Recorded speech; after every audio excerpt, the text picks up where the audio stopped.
wasn't the road you wanted to take. I won't say that. I mean, I certainly enjoyed it once I started, but it wasn't. Yeah, it wasn't like I laid out a business plan, or like any of us lay out a business plan. But it wasn't like it wasn't like as if we did. We'd be like, this isn't going to work. But it wasn't like I said, oh, I'm going to be Weird Al, or I'm going to be, Ray Stevens. There's an old reference for you. But it wasn't like I decided from the beginning that I was going to do that. I just had all these things to say, and then when we had to figure out how to say them, with turn them into songs. And I just sort of realized, because I always going along from being a little kid, I just always dealt with stuff by making a joke out of it. So it was natural when I finally started doing that. Right. It just, I wasn't obvious to me. I'm always the last to know that that's what I should have been doing. Now, do you think if you would have kept going the way you were going with the straight non-comedic songs, do you think you would have been more successful than you are now? Because I mean, I see your name pop up everywhere. So, like, doing serious stuff, do you think you would have gotten a little farther? No. She's like, no, my funny songs is the best. No, I think the humor song's who I am. So I think, as an artist, it's important to be authentic. It just took me a while to figure out, maybe I should just be who I am on stage instead of taking everything so seriously. I'm on stage, I have to make a point and change lives, blah, blah, blah. That was raised in classical guitar and, marching band. So everything was very serious. You can't move. When you play classical guitar, you have to sit a certain way. Every elbow and finger has to be at a certain angle. Everything has to be perfect. So, and as a music major, so wow, talk about sucking the life out of music. So I had compartmentalized music as something very serious, whereas the rest of my life was a big goofball. But music, oh, that's serious. And then finally, I had to. But I mean, you've had, of course, a number of hits on the Dr. Demento show. We've played your stuff over the years, of course, like I mentioned earlier. What If Your Girlfriend Was Gone and stuff like that. We love good stalking kind of songs here on the show. Would you be willing to do something for us now on the Rock and Comedy Show? Sure, I have my geek pedal. My grandfather called it. How about something really cheesy? Okay. Unless you're lactose intolerant. Okay, this is. I like to make. This is the kind of annoying humor I did when I was a kid. In an orchard in California, when two oranges were combined, the strangers needless because they're seedless, and they called them clementines. That's very good. My collection of songs under 1 minute. Let's see, what else have I got for you here? Well, this is for people who share a refrigerator. If you want me to pick up something next time that I go to the grocery store, put it on the list. Write it on the back of my napkin, type it up and brand it out. I don't care, just put it on the list. Did he want a squash or a zucchini? CD, macaroni, or linguine? You should see me, you can bet that I'll forget why I came if I don't have it writing. So, put it on the list. Write it on the back of my napkin, type it up and brand it out. I don't care, just put it on the list. Did he tell me when next are fantastic? Wonder if we need a tube of chapstick, paper or plastic. If you want to use it or eat and write it down, don't make me repeat it. Just put it on the list. Nice, Carla Ulbrich. Yay! I don't do all parodies, but I started writing parodies when I had the stroke and I couldn't use my hand, my left hand. Right. And I thought, well, I can keep writing. I'll just steal other people's music and write my own words to it. Now you're really good friends with Grandpa Choco of Throwing Toasters. I love Grant. He's so fun. We used to do a lot of internet radio back when I was going to California more often. Right. Now he encouraged you, or I guess I should say you encouraged him to do a parody one time of On the Road Again. if I I did. understand. Yeah. Very guilty pleasure. It's usually really, really clean, but it was just so funny to hear him being dirty that I'm like, oh, you gotta do Yeah, that. bust out one time, do one dirty song. You gotta But have one up your sleeve for, when the hecklers start getting the best of it, and that's when he uses it.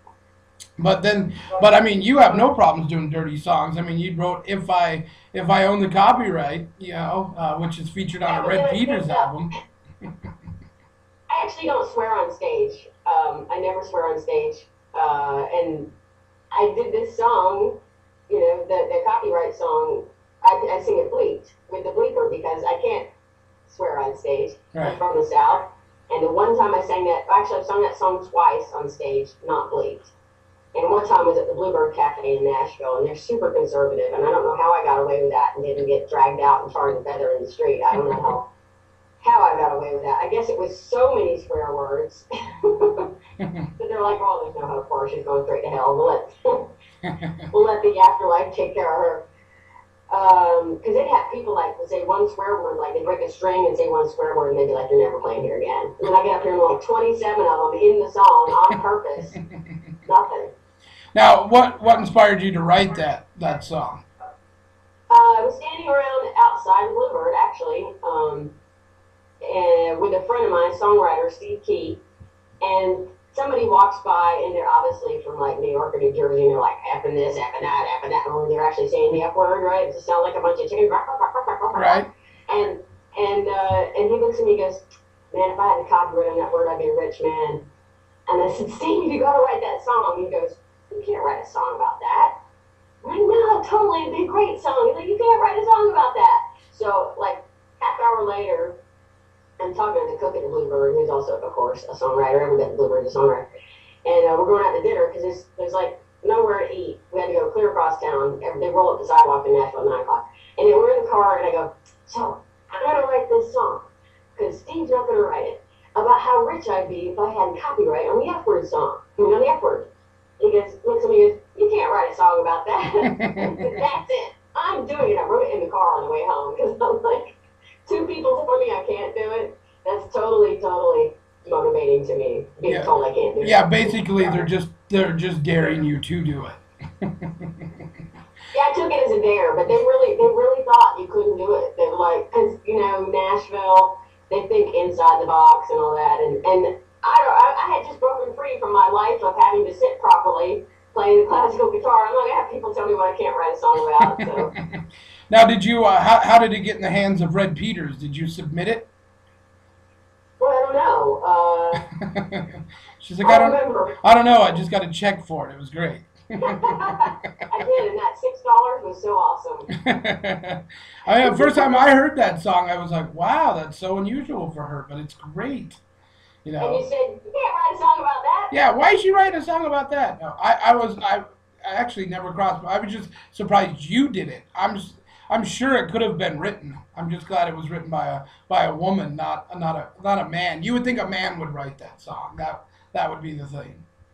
I think part of what makes it funny is you don't expect it coming out of my mouth because I don't swear on stage. It's always clean. The dirtiest thing I do is poop jokes, and we're having a discussion about poop jokes. I don't know how clean is your show. Oh, we have no standards. No, oh, great. Okay. So last night I was talking to a friend. I go, "Look, I don't understand why people can't see the difference between poop jokes and dick jokes. There's a very big, big difference. All right? Right. Poop jokes, you can tell a 3-year-old poop jokes and you won't be sent to jail. You're not going to get on a special list of poop offenders Right. and not be allowed in a bathroom anywhere within 50 yards of a school. So, but a lot of guys don't see the difference.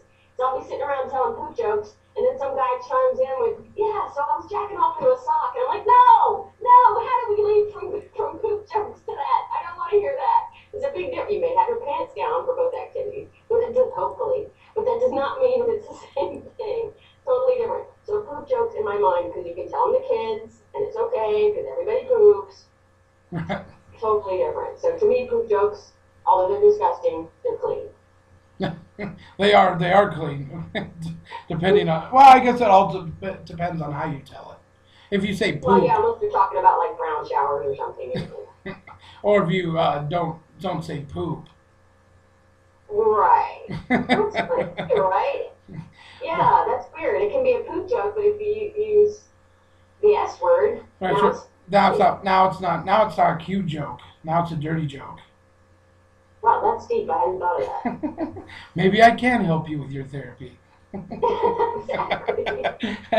But I mean, we started playing your stuff when you had songs out there like toasted chicken sandwiches, and of course the biggest hit ever on the show was "What If Your Girlfriend Was Gone." What inspired that bad relationship? Oh, actually, you know what inspired that? This was really frightening. I think it came from my subconscious, that song. I wrote down the words hypothetically and theoretically on a piece of paper because I thought it would be fun to rhyme them. And then I went to bed. I woke up and wrote the song. It just came out. So my sick little subconscious wrote that song, actually. Nice. Well, would you mind doing that one? A little bit of it? Sure. Yeah, happy to. Yeah, awesome. My big hit, I call It it. And is. I call It is pretty big. it that because I got my first piece of hate mail from it. Not the only piece, just the first piece.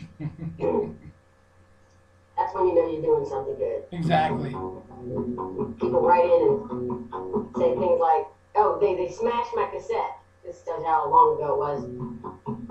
It's like 1997 or something. They smashed my cassette and mailed it to me.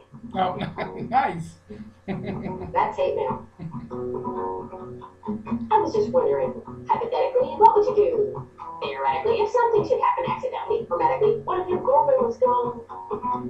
If she died in a fire from a broken leg fixture or happened to swallow a poisonous mixture, would I find my way back into the picture if you were suddenly alone? Would you call me up? Would you write me a letter? Would you tie a message to your ivory setter? Try to get through so we can be together? What if your girlfriend was gone? If she disappeared without a trace and everyone looked all over the place, why do you have that look on your face? It's not like I have any defense. But if I were around and I could Peace and she was suddenly struck with amnesia and never again would be able to please you, would you still want to be her man?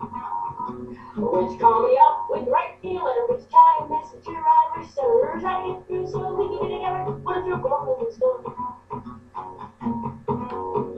Of course, as you know, I'm a very nice girl, a beacon of light in a cold, cruel world.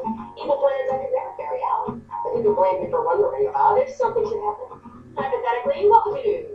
Theoretically, if something should happen accidentally, dramatically, what if your girlfriend was gone? Would you call me up? Would you write me a letter? Would you tie a message to your ivory setter? Try to get through so we can be there? What if your girlfriend was gone? Would you walk away from the deep, deep ocean, put a letter in a bottle and throw it in the ocean? Realize that you got a notion of giving my long overdue promotion.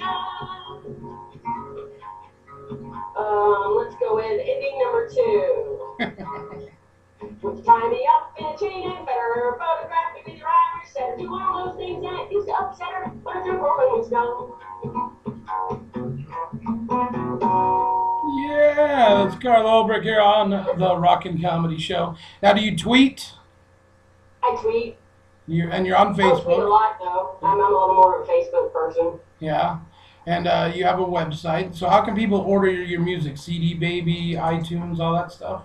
Yeah, it's all over that place. All the places that you usually find music. And carlau.com is easy. CARLAU.com. I gave up on anybody spelling my last name. In fact, carlau.com. you even wrote a